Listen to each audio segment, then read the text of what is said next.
Selamat pagi, selamat hari Minggu. Saya harap kamu semua sehat-sehat, dalam keadaan sehat-sehat semuanya.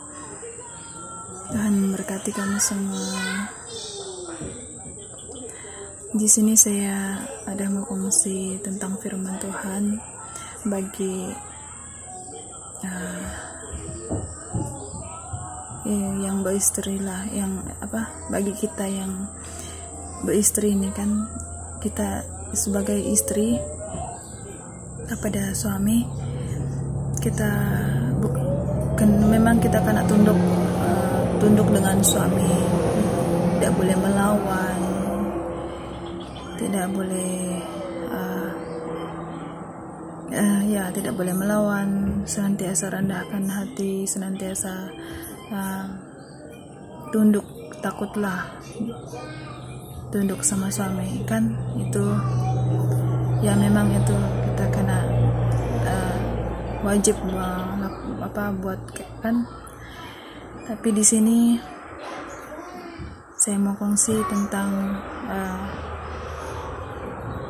bagaimana kita tunduk dengan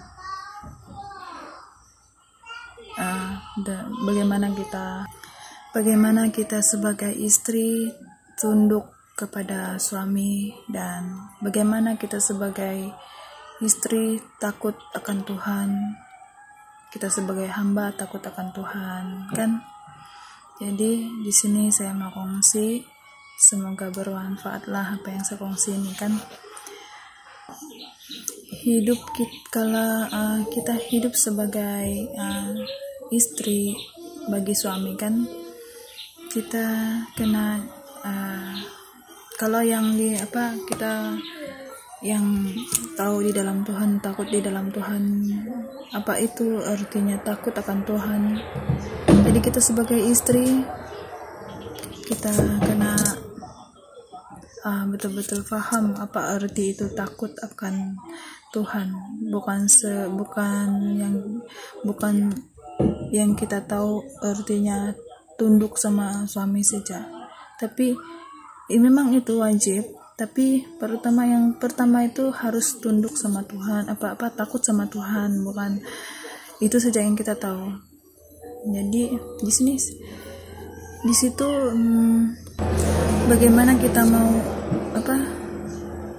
cara untuk tunduk sama suami dengan baik, dengan betul, dan bagaimana kita ingin takut dengan Tuhan secara yang betul, hidup dalam kasih.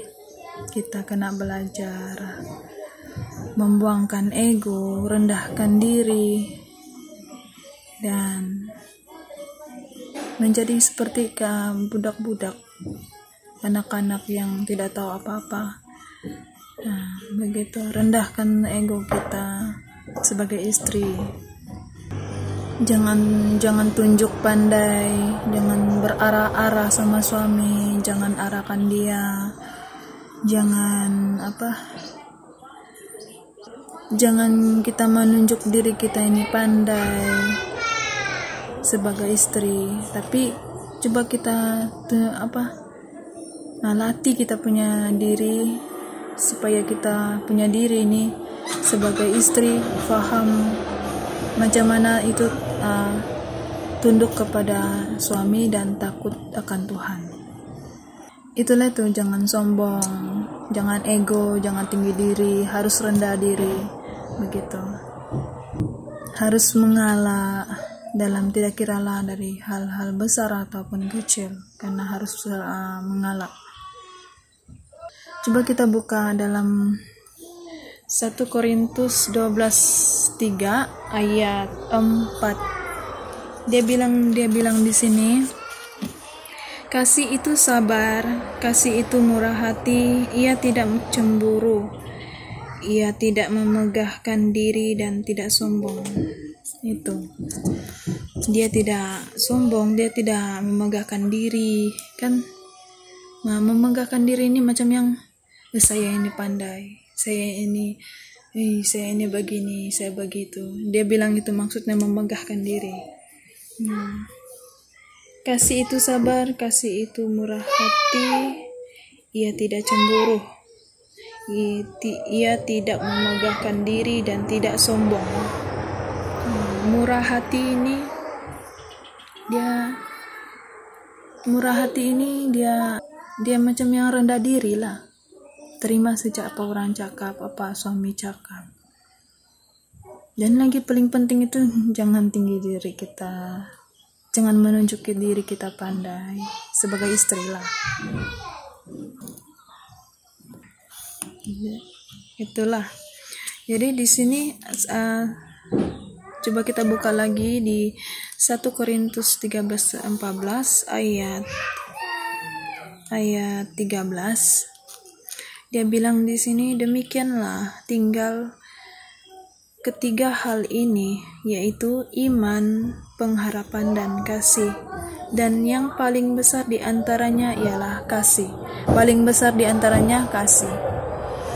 Jadi kalau kita dengan iman kita percaya sama Tuhan, kita tahu semua hukum-hukum dalam Alkitab, kita tahu semua apa ada isi dalam Alkitab, kita tahu semua tentang hukum sebagai sebagai istri kepada suami, kita tahu semuanya itu apa perintah, apa dia punya, kita tahu.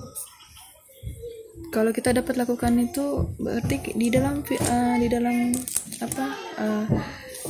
Tuhan pun kita tidak mustahil kita dapat melakukan itu juga, walaupun memang kita rasa sakit, kita mau luak begini pun sakit, kita mau cari tempat macam yang mau cari ketenangan pun sakit, kita bawa diri kita sendiri, tenangkan diri kita sendiri, sakit, menangis pun susah, kita jangan menangis kasih nampak dengan suami. Tapi dia bilang di sini jangan, ya ada di sini tentang, dan itulah dia bilang di sini 1 Korintus 7 ayat 30. Dan orang-orang yang menangis seolah-olah tidak menangis. Jadi kalau kita menangis itu janganlah kasih lihat yang kita ini menangis ataupun sakit hati dengan orang. Biarlah itu Tuhan yang nampak dalam diri kita. Jadi Tuhan yang memuji kita, bukan orang lain yang memuji kita ataupun memujuk kita. Menangislah secara tersembunyi.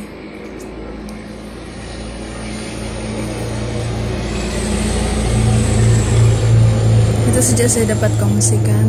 Jadi